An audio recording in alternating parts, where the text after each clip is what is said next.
essa coisa das orquestras de frevo, que você vê saxofones, trompetes, trombones, eu acho que isso é uma influência direta do jazz americano, das big bands americanas, né? Graham Miller, Duke Ellington, Count Basie, né? Eu acho que isso é uma influência direta, porque antes eu vi muitas partituras, e se fala muito que tinha clarinete, tinha requinta nas ruas, nas bandas que tocavam, né? Depois que essas gravações dessas orquestras, acredito eu, começaram a vir para cá, né, com o negócio da Segunda Guerra Mundial ali, então essas big bands, né, estavam estouradas, eu acho que os maestros começaram, opa, vamos fazer aqui uma orquestra de ferro, mas a minha orquestra aqui vai ter sax, trompete, trombone, como as big bands americanas. Eu acho que isso influenciou, né?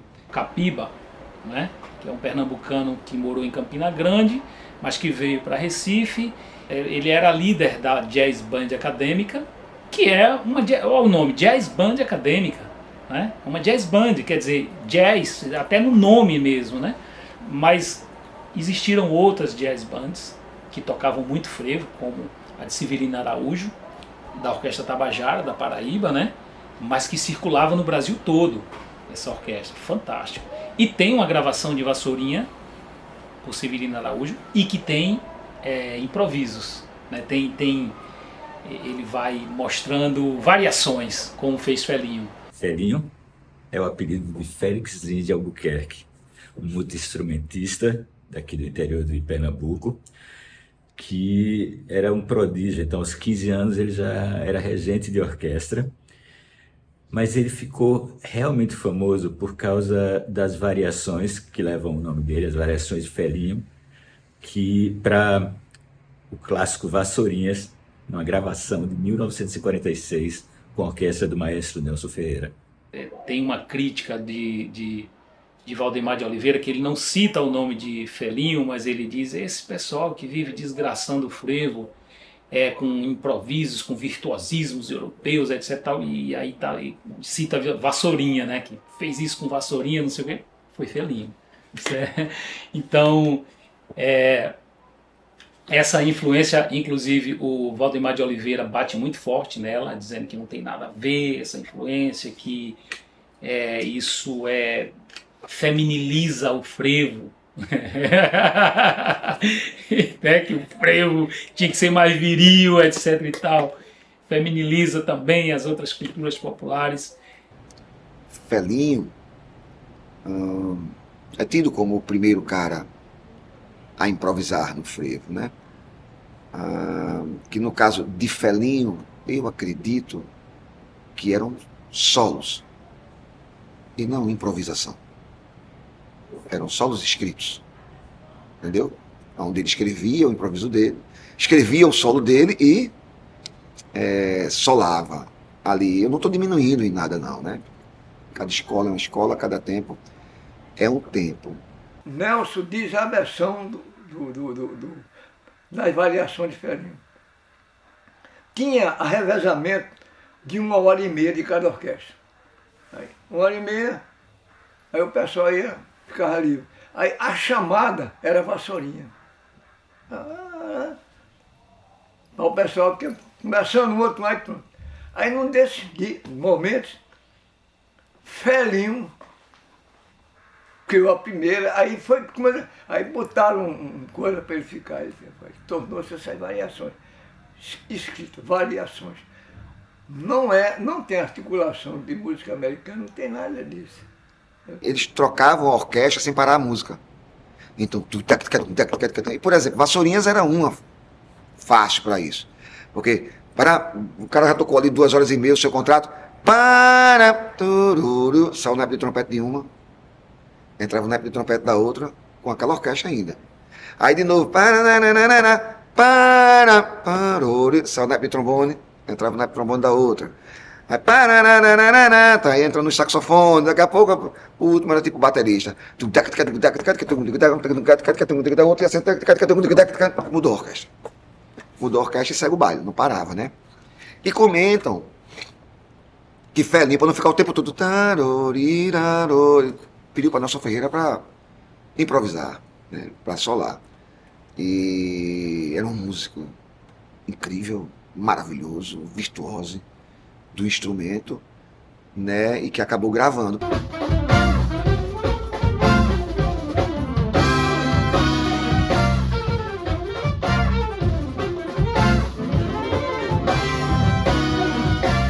fato dos frevistas estarem querendo improvisar não significa que eles estão imitando o pessoal do jazz, mas eu acho que há uma necessidade de você improvisar, né? Improvisar é uma coisa gostosa também, é saborosa, onde quer que você esteja. Improvisar na conversa é bom, improvisar na música, na dança, né? Então, essa coisa do culto do improviso tem a ver com jazz? Tem. O maestro Spock trouxe para a Spock Frevo Orquestra muitos elementos do jazz? Sem dúvida. Tem uma orientação jazzística, sim. Agora, eles tocam fora também para o povo dançar frevo? Tocam. Porque eles vêm, a maioria deles, vem das bandas de música e das orquestras de frevo. O maestro Duda ele não escreve articulação. Ele diz assim, quem é pernambucano sabe ler isso aí. Tá ligado? Ele não escreve articulação, ele diz assim, quem toca frevo já sabe. Pra que eu vou escrever? Os caras já sabem. Ele não escreve. E no jazz não se escreve também articulação muitas vezes. Por quê?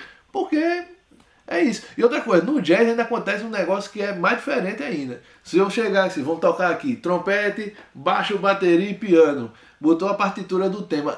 O cara, você vai olhar pra partitura, se você tocar o que tá escrito, fica feio pra caramba. Tem nada a ver, o que o cara vai tocar e o que tá escrito, tem nada a ver. É as mesmas notas, mais ou menos. No frevo não, a gente lê as notas que tá escrito, no ritmo que tá escrito. Só que a gente tem muitas minúcias, são minúsculas. Enquanto no jazz tá escrito assim, ó. Pam, pam, pam, pam, pam, pam, pam, pam. E o cara fez. Parabam, pam.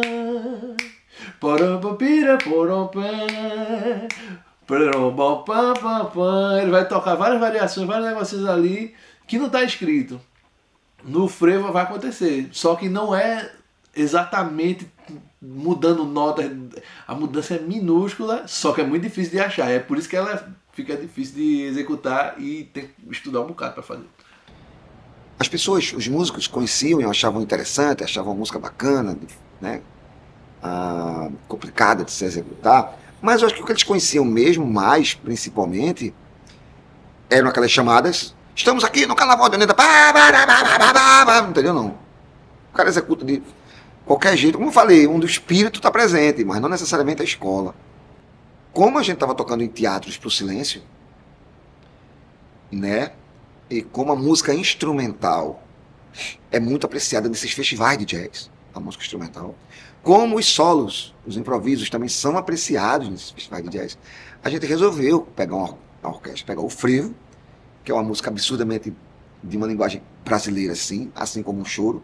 Talvez sejam as duas únicas que nascem de forma instrumental no Brasil, só depois ganham letra e tal.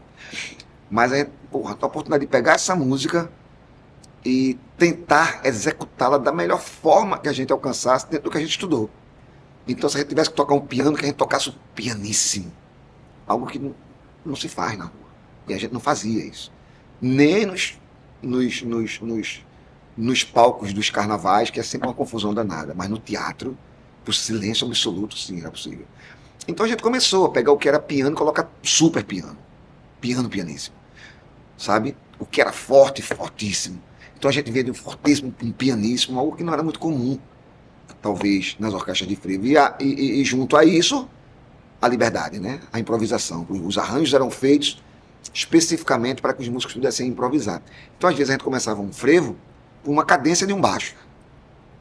Começava um frevo com uma cadência de um trompete. Começava um frevo clássico. Mas esse frevo clássico era apresentado só no final do arranjo, o resto era tudo outra coisa, com improvisação e tal, tal. Lá no finzinho eu tocava o frevo. Acho que essas coisas despertaram o interesse dos músicos e das escolas para entenderem o que a gente estava. Porque aquele frevo ali, digamos assim, eles nunca tinham escutado, não daquela forma.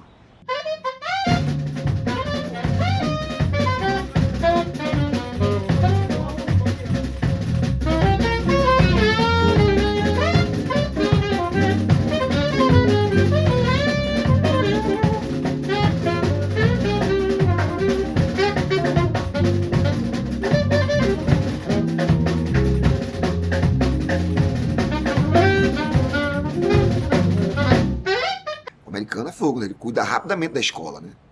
Enquanto o Brasil, sei lá, está preocupado com uma porrada de coisa, o americano está preocupado com a escola, em guardar as coisas, em registrar as coisas. E essas coisas vinham para cá. Pra você ter uma ideia, a gente está em 2024, não existe um método de frevo para saxofone. Estou dando um exemplo. Mas existem milhares de métodos de saxofone para jazz. Entendeu? Então, os caras cuidam da escola. Né? Então, acho que foi chegando aqui, isso foi influenciando cada vez mais a linguagem também. Isso foi ficando perigoso. Perigoso por quê? Porque talvez em excesso, mas tudo é o tempo, né? Talvez em excesso, os músicos começaram, por influência de Felinho em Solar, a colocar, talvez numa dosagem um pouco, isso é o que eu acho, um pouco acima do que eu acho, de influência da linguagem americana. Né? Entende? É como se eu começasse a achar bacana o discurso de um paulista, um carioca, é a mesma coisa, mas sem eu conviver tanto, só porque eu escuto um pouquinho eu já começar. Então de tarde, sabe? Amanhã de noite, é a mesma coisa. Então é o músico querendo tocar feito um americano que não foi nunca lá, nem lá. Né? Então, porra, e isso foi ficando perigoso. Aí chega a orquestra da gente, passei por essa daí de Duda, o perigo já estava chegando ali, dando as caras. Chega no trabalho da gente, tá o perigo escancarou-se de vez, sabe? Era necessário naquele momento. Acho que o nosso trabalho, em algumas coisas, a gente exagerou, mas era necessário exagerar para a gente ver que não precisava, que aí tinha que voltar. Aí você vê, a gente chegou no nosso trabalho, e do nosso trabalho, sem nenhuma arrogância, abriu portas e janelas para que todo mundo, inclusive para a gente mesmo, que dissesse, não, peraí, porra, é isso. Mas é isso aí, sem eu falar de dia e de noite. É isso aí, eu falando de dia e de noite. Com o meu sotaque, com minha linguagem. O Carlos Fernando dos anos 70, dos anos 80 e de bom pedaço dos anos 90 era altamente revolucionário. Ele era altamente contestador, inovador, e é o Carlos Fernando que certamente lhe encanta, que encanta a todos.